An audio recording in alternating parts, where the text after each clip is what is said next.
bugungi mavzumiz juda ham qiziq, ko'pchilik uchun juda ham foydali va ko'p ma'lumotlar beriladi. Sababi Amerikada sodir bo'lgan avariyalarni bitta-bitta ko'rib chiqamiz va razbor qilamiz. Qanaqa oldini olsa bo'lardi, uni natijasida nimalar sodir bo'ladi, sug'urta bilan qanaqangi muammolar, kompaniyalarga qanaqangi muammolar keladi, hammasini ko'rib chiqamiz. Chunki tracking biznesidagi eng katta muammo, eng katta og'riq bu mana shu avariyalar hisoblanadi. Va bu avariyalar 10 million, 20 million, 30 milliongacha tracking kompaniyalar uchun ziyon olib kelishi mumkin. Shuning uchun har bitta tracking kompaniya o'ziga ishchi olayotganda har bitta ishchini yaxshilab o'rganishi, uni background tekshirishi va sifatli, ya'ni xavfsiz haydaydigan haydovchilarni yig'ishi juda ham muhim hisoblanadi.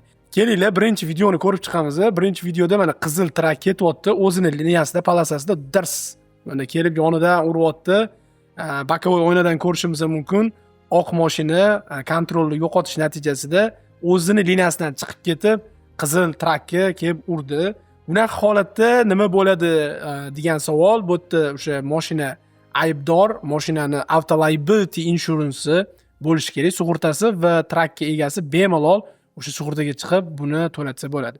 Keyingi case, ikkinchi case'imizda hop trak, katta trak yo'lda ketyapti.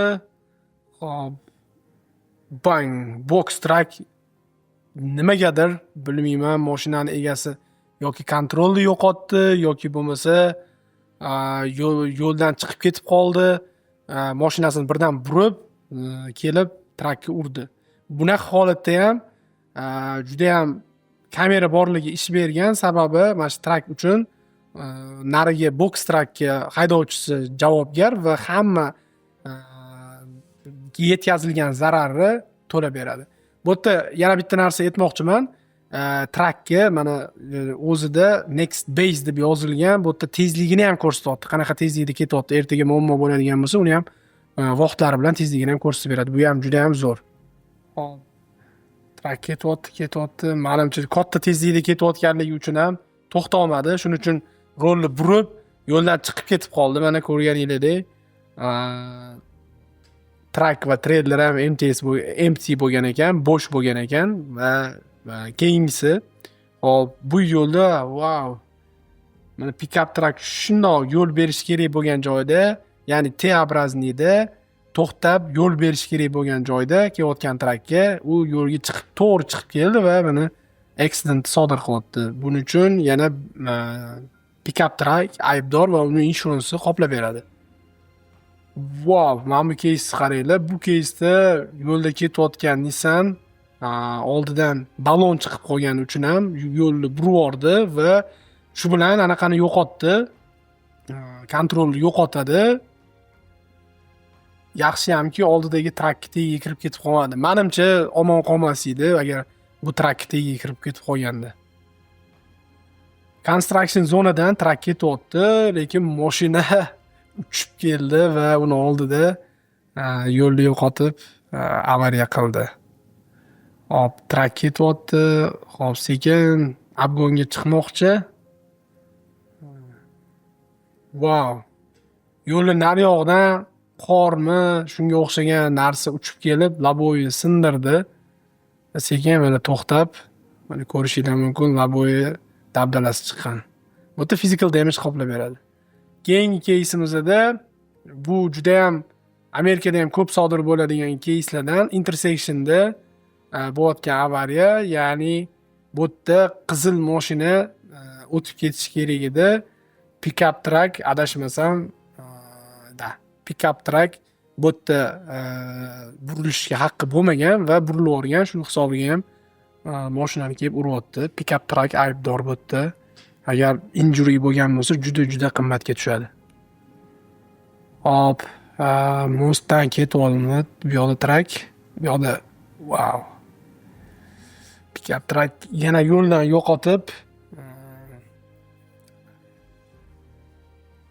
qishda avariyalar eng ko'p sodir bo'ladigan payt va black ice yo'l mana yo'ldagi black ice edi. Bu yerda hozir borib oldidagi treylerga urildi bunaqa paytda o'zini physical damage javobgar bo'ladi.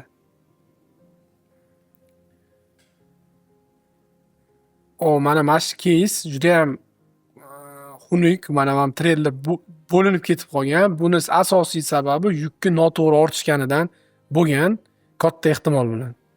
Mana bu kichkina mashina katta mashinaga qo'lida nimadirlar deb so'kyapti. Mana tormoz bermoqchi, oldiga chiqib yo'l bermagani uchun menimcha sekin jahlini chiqazib ketyapti. O'ylaymanki, avariya bo'lmasa kerak.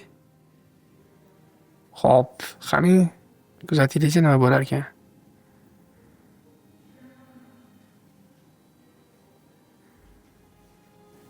Ketyapti.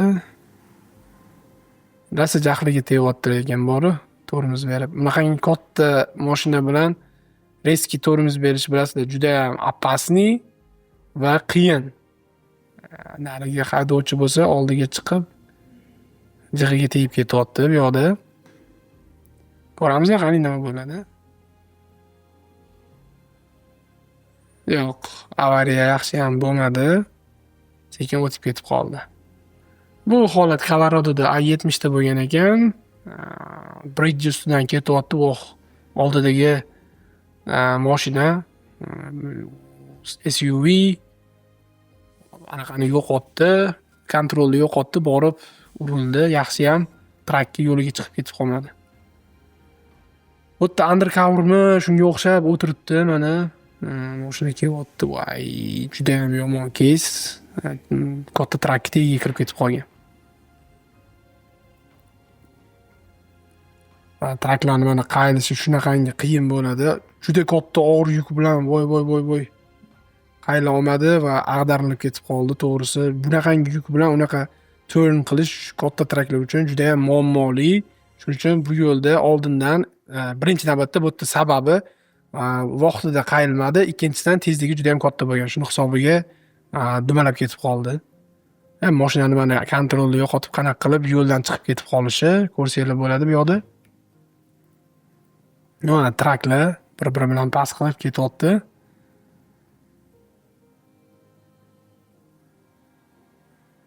Eng trakchilarni yomon ko'rgan holati bir xilda mana shunaqa trak yo'lga chiqib oladi, o'tmaydi. Voy, nariga trak. Voy, bu yerda menimcha ko'rmadi desak ham xato bo'lsa kerak. Shunda yonidan kelayotganligini, abgon qilayotganligini ko'ryotdi, oldiga chiqib xudini dabdalasini menimcha chiqazdi. Bu holatda qani nima bo'lyapti? Hozir oldiga chiqadimi trak? Hamma o'zining liniyasida ketyapti.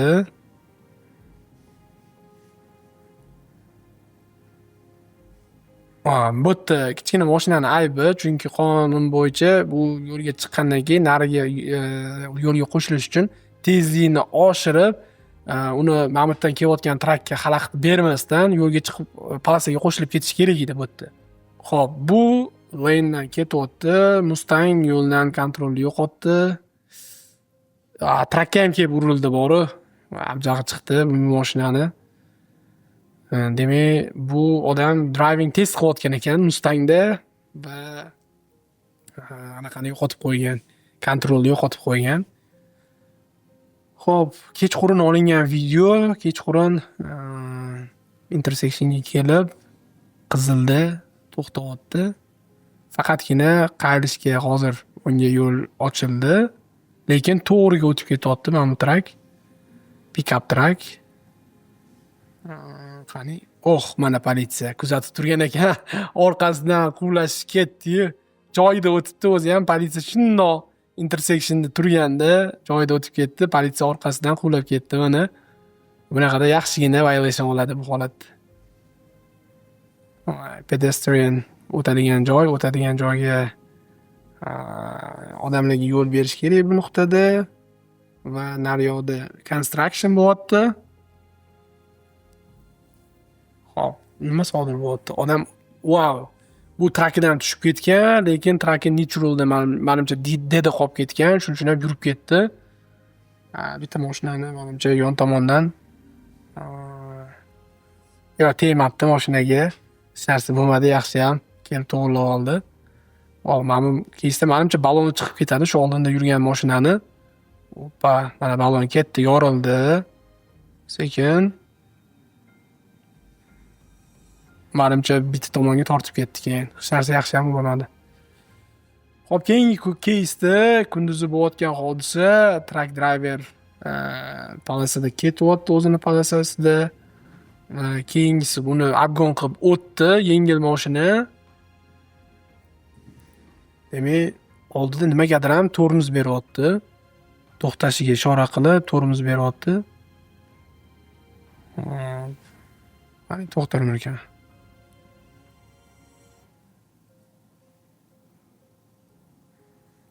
To'xtatdi.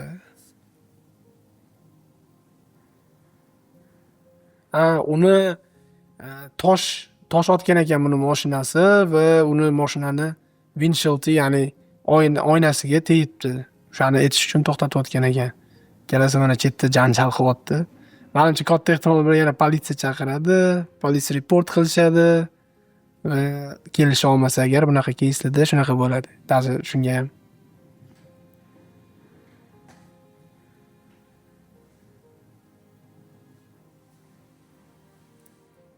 Bu keysimizda hop trak oldiga chiqib oldi, yengil mashina sekin tormozni bosyapti. Bu katta yuk bilan to'xtashi juda ham qiyin bu traklarni. Lekin unga e'tibor ham bermayapti oldinga chiqqan mashina. Menimcha ursa kerak orqasidan yaxshigina. Voy. Yo, bu yerda ataylab qo'yibdi menimcha mashinani haydovchisi.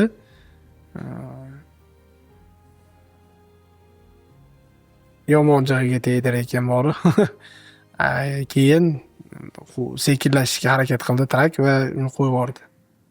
Ko'rdinglar, Amerikada trak bilan bo'lgan bog'liq avariyalarning soni juda ham ko'p. Statistika bo'yicha ham bu narsa eng katta hisoblanadi va shuning uchun ham trakking kompaniyalarida sug'urta xarajatlari eng yuqori xarajatlar hisoblanadi.